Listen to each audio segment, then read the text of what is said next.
The air in our house always felt heavier as my 16th birthday approached, like the walls themselves were holding their breath, waiting for something inevitable.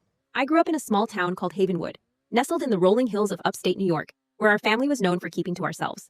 We lived in a creaky Victorian house on Maple Street, its peeling paint and overgrown garden setting it apart from the neat lawns of our neighbors. To outsiders, we were just the Carters, quiet, maybe a little eccentric. But inside those walls, we carried a secret that had been passed down for 6 generations. The purification ritual. It was a tradition my mother, Margaret, spoke of with reverence, as if it were a sacred duty to carve intricate patterns into the skin of every girl in our family when she turned 16, to cleanse her of demons. I'd heard the story since I was a child, whispered in the kitchen or over flickering candles during family gatherings, but it wasn't until I was older that I understood what those words meant. The ritual wasn't just a ceremony, it was a carefully orchestrated act of pain, one that left scars both visible and hidden. My sister, Emma, 5 years my senior, had been my protector once, sneaking me extra cookies when mom wasn't looking or braiding my hair into perfect fishtails while we giggled over silly stories. But after her own ritual at 16, something in her changed. The sister who used to shield me from mom's sharp tongue became her apprentice, her hands steady as she learned to wield the ceremonial blades under mom's watchful eye. I'd catch glimpses of Emma in the dining room, her sleeves rolled up to reveal the raised, swirling scars on her arms, her face serene as she traced them with pride. "It only hurts until you understand the beauty," she'd say, her voice soft but distant, like she was reciting a prayer she'd memorized. Mom would nod approvingly, her eyes gleaming with a fervor that made my stomach twist. "Emma's proof it works," she'd say, her voice low and certain. "Look how pure she's become." I tried not to stare at the welts crisscrossing Emma's back when she changed in our shared bedroom, but they were impossible to ignore. Jagged lines that looked like they'd been drawn with purpose, each one a testament to her obedience. As my birthday loomed closer, the house seemed to close in around me. Mom and Emma began preparing in earnest, their conversations filled with a chilling practicality that made my skin crawl. They'd sit at the kitchen table, surrounded by anatomical charts Mom had pulled from some dusty medical book, discussing which cuts would hurt the most without hitting anything vital. "The arms are traditional," Mom would say, her fingers tracing a diagram of veins and muscles. "But the back allows for more intricate patterns." Emma would nod thoughtfully, her eyes flicking to me as I sat silently, pushing peas around my plate, too nauseated to eat. I'd always known my turn was coming, but knowing and living it were two different things. Emma had started sharpening the blades in front of me, the metallic scrape filling the silence of our living room as she tested each one against a piece of leather. "This one's for the deeper cuts," she'd explain, her voice calm but her eyes gleaming with something I couldn't name. "It'll scar cleanly if you hold still." I wanted to scream, to beg her to stop, but the words always caught in my throat. She wasn't the Emma who used to sing me to sleep when I had nightmares. She was Mom's disciple now, her hands steady and her heart hardened by years of indoctrination. I'd lie awake at night, listening to the creak of the floorboards as Emma moved through the house, her footsteps deliberate as she carried her tools to the basement.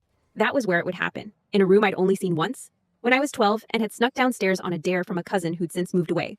The memory of that room haunted me, a concrete space lit by a single bulb, its walls lined with photographs of girls. My cousins, my aunts, even Emma, staring blankly at the camera, their fresh scars glistening under the flash. A metal table sat in the center, its surface stained with dark patches no amount of scrubbing could erase. Leather restraints hung from its sides, worn from use, and a tray of gleaming blades rested nearby, arranged like surgical instruments. Mom had caught me that day, her hand gripping my arm so tightly it left bruises. "This is sacred," she'd hissed, her face inches from mine. "You'll understand when it's your turn." The weeks leading up to my birthday were a blur of dread. Emma's enthusiasm grew, her movements almost ritualistic as she practiced her technique on slabs of raw pork Mom brought home from the butcher. She'd show me the depth and angle of each cut, explaining how the skin would part and how the blood would flow if done correctly. Mom would watch, correcting her form with the precision of a drill sergeant. "Too shallow, Emma," she'd say, adjusting her daughter's grip. "You want it to mark her soul, not just her skin." I'd sit there, my hands trembling under the table, trying to pretend I wasn't listening. They'd discuss my ceremony over dinner like it was a family event, debating whether to start with my arms or my back, as if they were planning a birthday party instead of an act of torture. I stopped eating much, my appetite replaced by a constant knot in my stomach.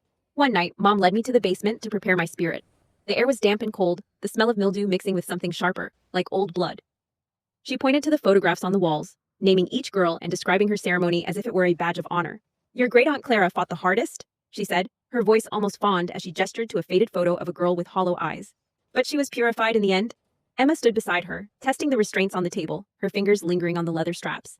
"They always fight at first," she said, her voice flat. "But you'll see, Lily. It's for your own good."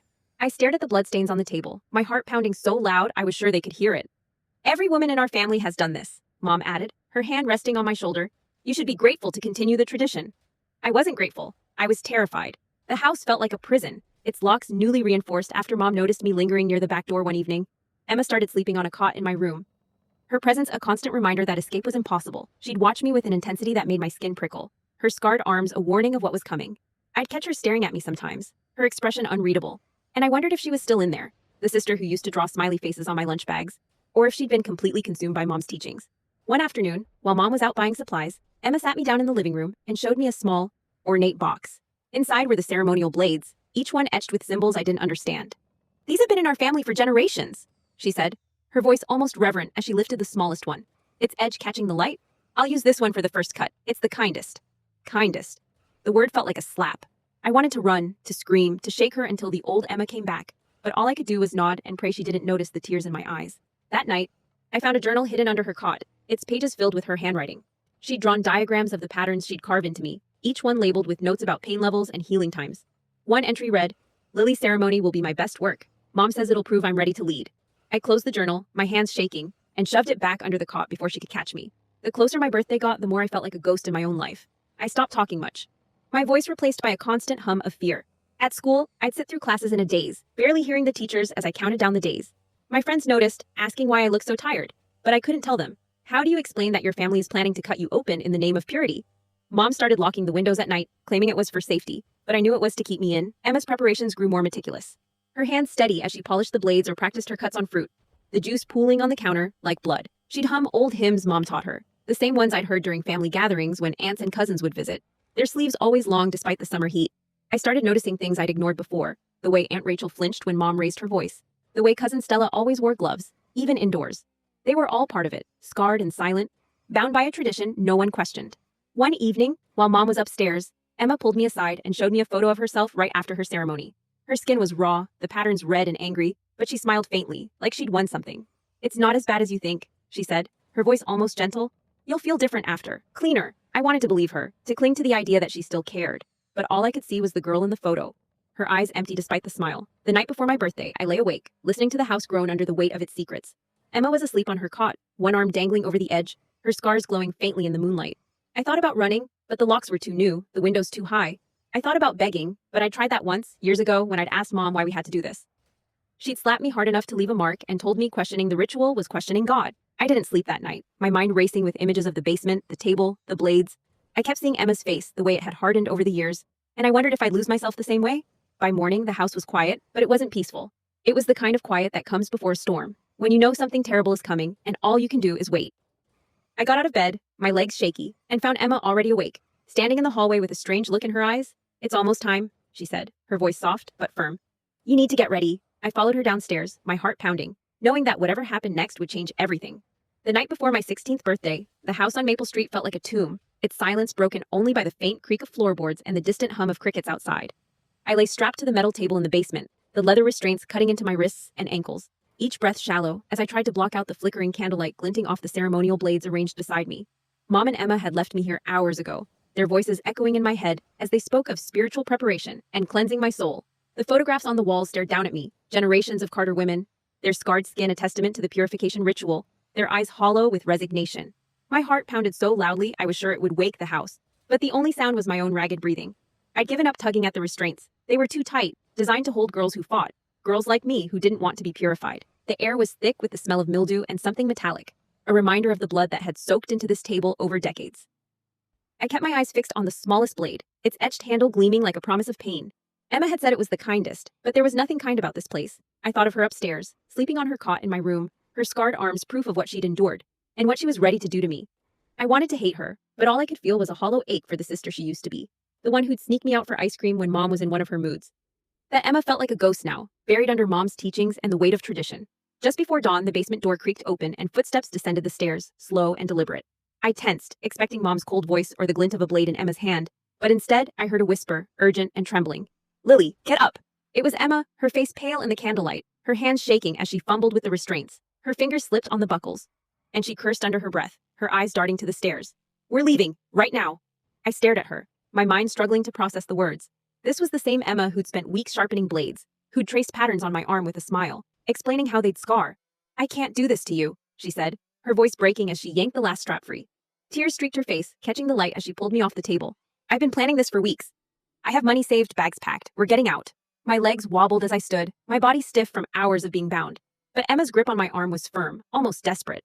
She shoved a sweatshirt and shoes into my hands, urging me to move faster. "Hurry, before she wakes up." I didn't ask questions. I didn't have time to doubt her. We crept up the stairs, each step creaking under our weight. the house seeming to hold its breath as we moved. In the hallway, 2 duffel bags sat by the front door, stuffed to the brim with clothes and cash Emma must have stashed over weeks. She reached for the deadbolt, her fingers trembling as she turned it, wincing at every click.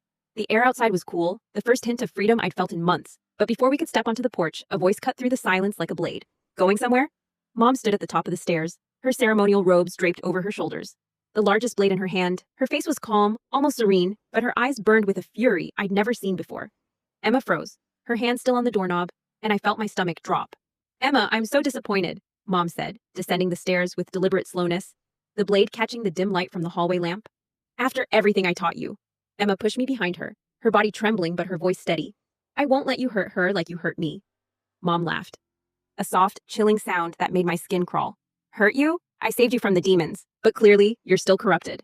Before I could process her words, 2 figures emerged from the shadows of the living room, Aunt Rachel and Cousin Stella, their faces grim, their arms covered in the familiar scars of the ritual. They moved to block the back door, cutting off our only other exit.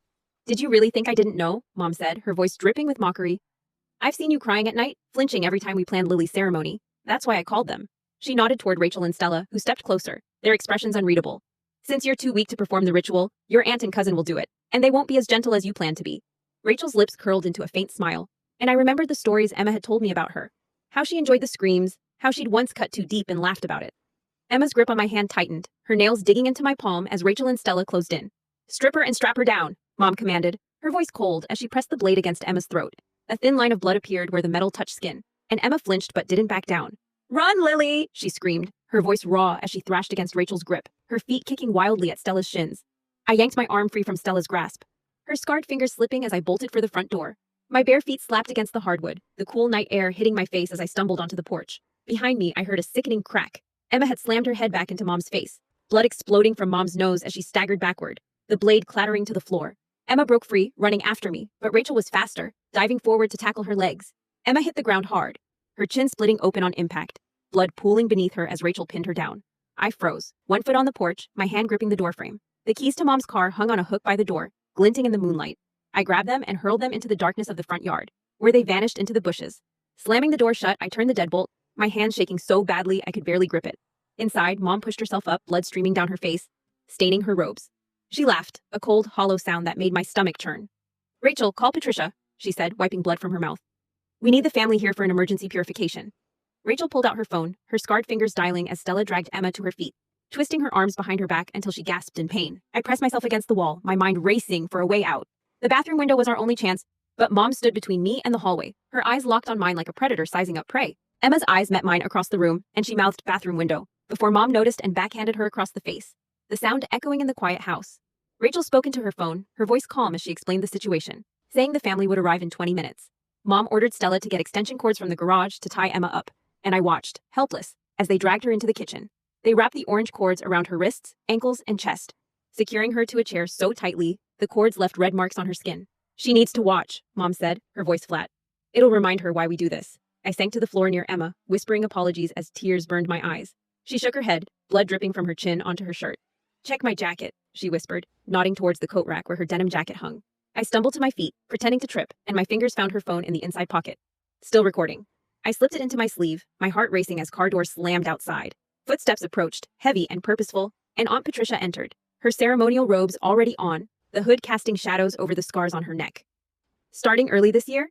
She asked, her tone almost amused as she surveyed the chaos. Mom's bloody face. Emma tied to the chair, me trembling against the wall. 2 more aunts and their daughters followed, their scarred arms and hands a grim reminder of the family's legacy. I tried to dart toward the bathroom, but Cousin Melissa blocked my path, her neck covered in intricate patterns that disappeared under her collar. Fighting makes it worse, she said softly, her voice eerily calm. Acceptance brings peace. The women formed a circle around me, their voices low as they compared scars and discussed cutting techniques. Rachel pulled out her phone to film, while Stella tested a blade against her thumb, drawing a bead of blood.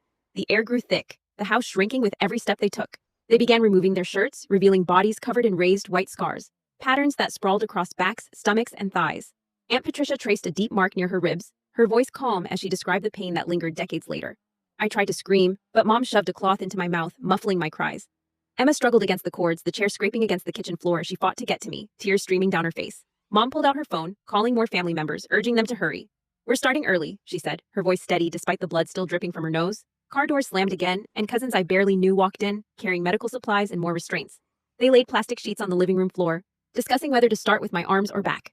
Stella began cutting my shirt with scissors, the cold metal grazing my skin, making me shake uncontrollably. Then sirens pierced the air, faint at first but growing louder. Mom's face went white as she looked out the window. Police cars surrounded the house, their lights flashing red and blue through the curtains.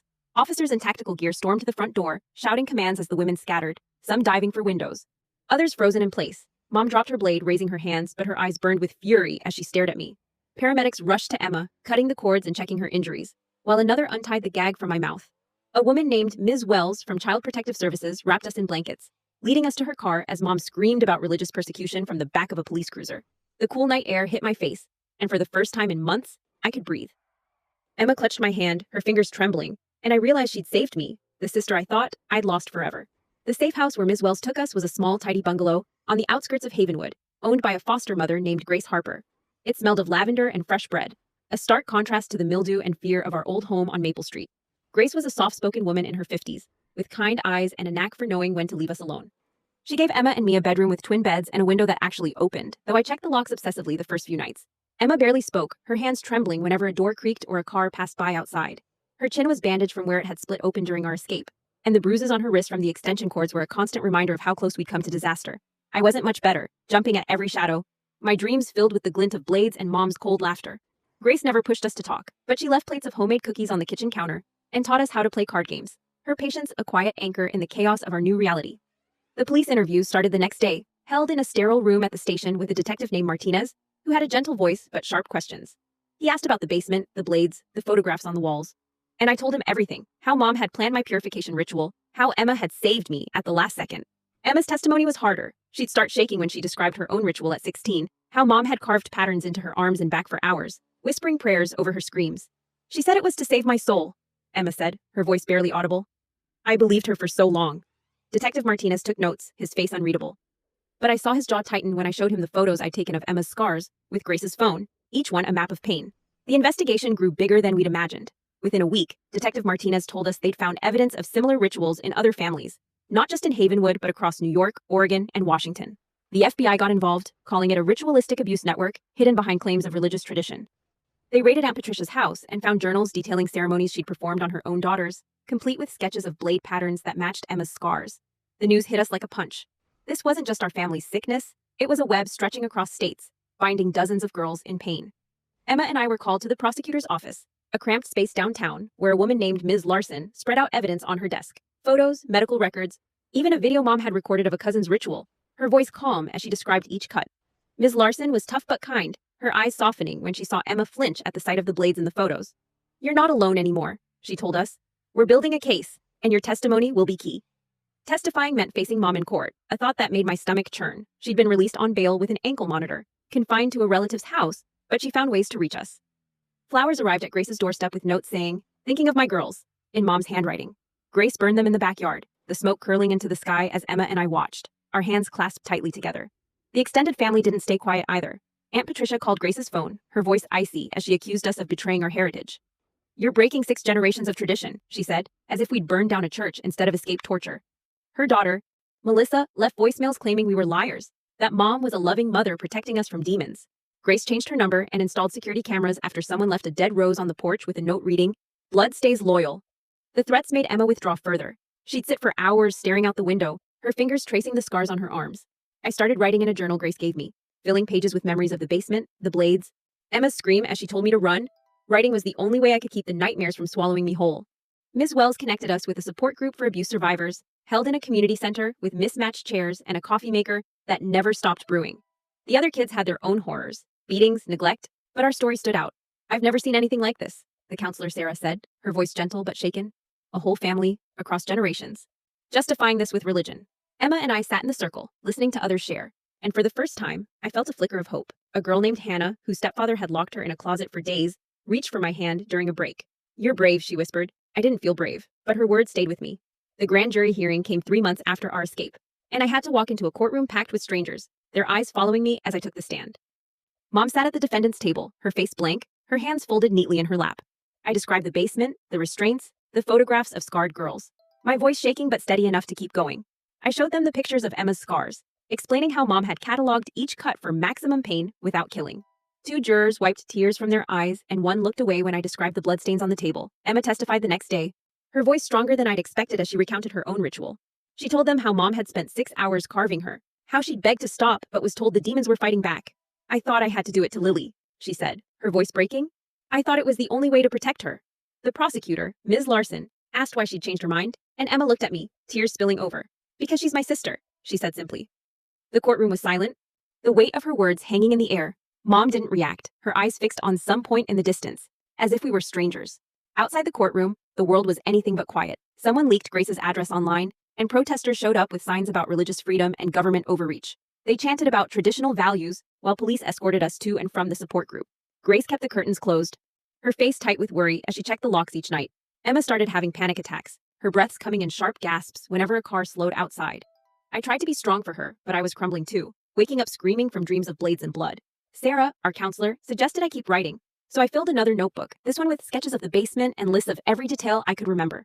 During one support group session, Emma found a box of evidence the prosecutor had brought for us to review, old photo albums seized from our house. The pages went back decades, showing women in white dresses, their fresh scars vivid against pale skin. Each generation's patterns were more complex, the cuts deeper, as if every mother tried to outdo the last.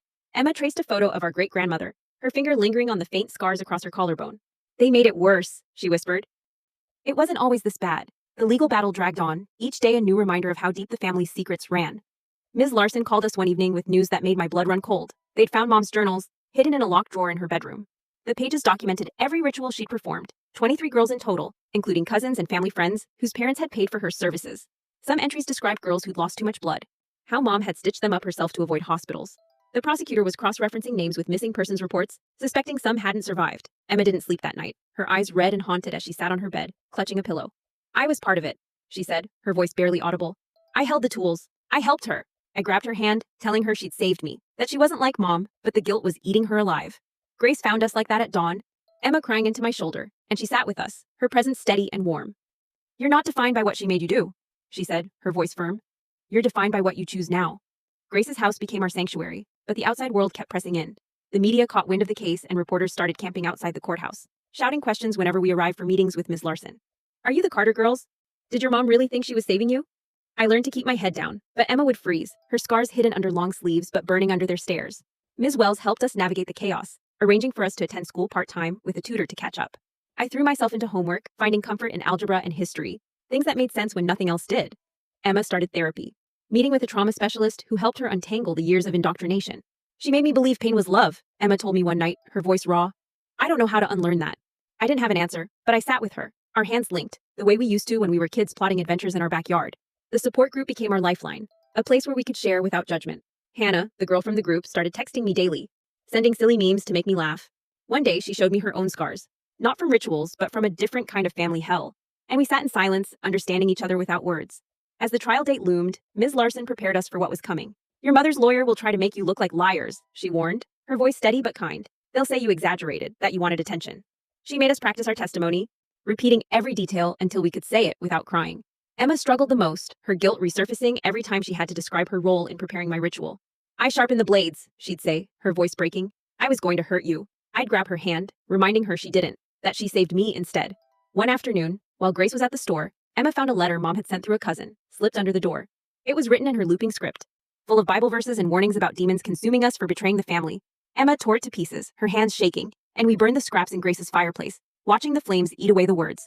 She doesn't get to control us anymore, Emma said, her voice fierce for the first time in weeks. I nodded, feeling a spark of something new, anger, maybe, or hope. We weren't free yet, but we were fighting, and for now, that was enough. Years had passed since that night on Maple Street, and the scars of our past, both literal and hidden, had begun to fade, though they never disappeared entirely. Emma and I had built new lives, pieced together from the wreckage of our childhoods in Havenwood.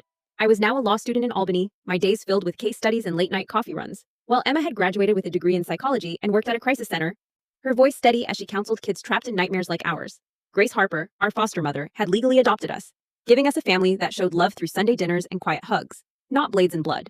The purification ritual, once the center of our world, was now a distant memory, but its shadow lingered in Emma's scars and the way we both flinched at sudden noises. The trial against our mother, Margaret, had ended with a guilty verdict on 43 counts: aggravated assault, child abuse, conspiracy, and torture. She was sentenced to 25 years to life, her face expressionless as the judge called her crimes a grotesque betrayal of motherhood. The aunts and cousins who'd helped her faced their own sentences, though some, like cousin Rachel, cooperated with prosecutors and received probation with mandatory therapy. The investigation had unraveled a network of ritualistic abuse spanning 9 states, with 147 arrests and countless survivors coming forward. Our case became a cornerstone for new laws, dubbed Lily and Emma's Law, mandating oversight for homeschooling communities and training for authorities to spot hidden abuse. We turned our pain into purpose. But the journey wasn't over. Emma and I founded the Havenwood Survivors Network, a nonprofit that opened safe houses in New York, Oregon, and Montana, funded by donations from survivors and a victim compensation fund. We'd helped 47 kids escape abusive families in the first 3 years, each one a small victory against the traditions that had nearly destroyed us. Emma threw herself into the work, her office cluttered with case files and photos of kids she'd saved, her scars barely visible under long sleeves. I focused on law, taking on cases involving ritual abuse, my first one involving 2 sisters whose uncle had carved symbols into their skin for cleansing. The older sister reminded me so much of Emma, fierce but broken, that I had to step out of the courtroom to steady myself. We got them into foster care, and their uncle got 20 years. The work was grueling, but it gave us a sense of control, a way to reclaim what Mom had stolen. Yet the past kept creeping back. Mom's followers, distant relatives and their supporters, sent letters to our office, calling us traitors to the family's sacred chain. One package contained a photo of a scarred girl, her eyes dead, with a note: "You can't erase tradition." Emma burned it in the office trash can, her hand steady now, her anger a quiet fire. We'd learned to protect ourselves, installing alarms and working with security, but the threats were a reminder that some still saw Mom as a martyr. The trial had been a spectacle, with Mom representing herself in her ceremonial robes, quoting scripture and comparing herself to persecuted saints. The jury hadn't bought it, especially after the FBI presented evidence of her sacred purification network, a plan to expand the rituals beyond our family, complete with bylaws and a rented warehouse stocked with blades and restraints. The prosecutor, Ms. Larson, had laid out the evidence like a map of horror: photos of scarred girls, medical records of infections and nerve damage, Mom's journals detailing her pleasure in the rituals.